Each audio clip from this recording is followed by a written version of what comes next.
তুমি কি আমাকে ডেকেছিলে? হ্যাঁ। আমি তখন আকাশের দিকে তাকিয়েছিলাম। তোমার ফোনের রিংটোনটা আমার বুকের ভেতর কেমন যেন দুলিয়ে দেয়। কেন এভাবে ডাকো?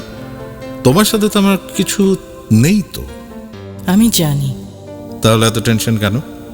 আমি আসলে বুঝতে পারি না তুমি কি আমার কাছে আছো নাকি নেই। মানে কি? আমি তো জানি তুমি আমার জন্য পাগল। আমিও তাই ভাবতাম, কিন্তু কিন্তু কি?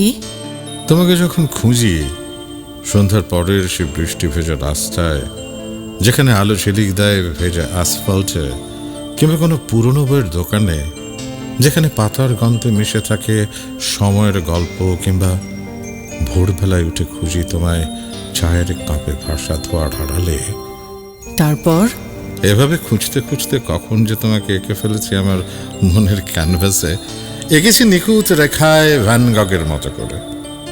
তবুও তোমাকে খুঁজি আমাদের সেই পার্কের বেঞ্চে, যেখানে গল্প করতাম সারা রাত জুড়ে। তোমার কথা আমি বুঝি না। আমি জানি তুমি বুঝবে না। এগুলো বুঝতে হলে তোমাকে এক গ্লাস কফি খেতে হবে ভেনিসের কোন ক্যানালের পাশে, যেখানে গন্ডোলার শব্দে মিশে থাকে প্রেমের সুর। এটা তো অনেক দূরের কথা। হ্যাঁ, প্রায় ৭,০০০ কিলোমিটার। তুমি আসলে পাগল।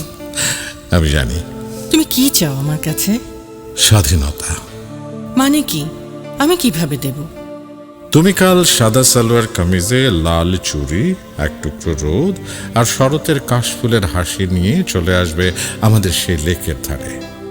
যদি না আসি? আমি জানি তুমি আসবে। কে বলল? তোমাকে হারানোর সেই শেষ সন্ধ্যার আকাশ